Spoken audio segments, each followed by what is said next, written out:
ಮುಳ್ಳನ ರಾಜ ಎತ್ತರ ಒಂದು ಮೊಳ. ಪಿಳ್ಳಾರಯ್ಯ ಮುಳ್ಳನ ರಾಜ ಎತ್ತರ ಒಂದು ಮೊಳ. ಪಿಳ್ಳಾರಯ್ಯನ ಹೆಂಡತಿ ಪಿಳ್ಳಿ. ಪಿಳ್ಳಾರಯ್ಯನ ಹೆಂಡತಿ ಪಿಳ್ಳಿ. ಆರೇ ಅಂಗುಲ. ಆರೇ ಅಂಗುಲ. ಪಿಳ್ಳಾರಯ್ಯಗೆ 4 ಮಕ್ಕಳು. ಪಿಳ್ಳಾರಯ್ಯಗೆ 3 ಮಕ್ಕಳು. ಪಿಳ್ಳಾರಯ್ಯಗೆ 3 ಮಕ್ಕಳು. ಪಿಳ್ಳಾರಯ್ಯಗೆ 3 ಮಕ್ಕಳು. ಕುಳ್ಳ ಮತ್ತು ಗುಳ್ಳ. ಕುಳ್ಳ ಮತ್ತು ಗುಳ್ಳ.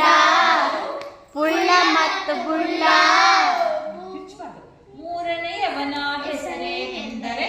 ಮೂರನೆಯವನ ಹೆಸರೇನೆಂದರೆ ಮರತೇ ಹೋಯ್ತಲ್ಲ.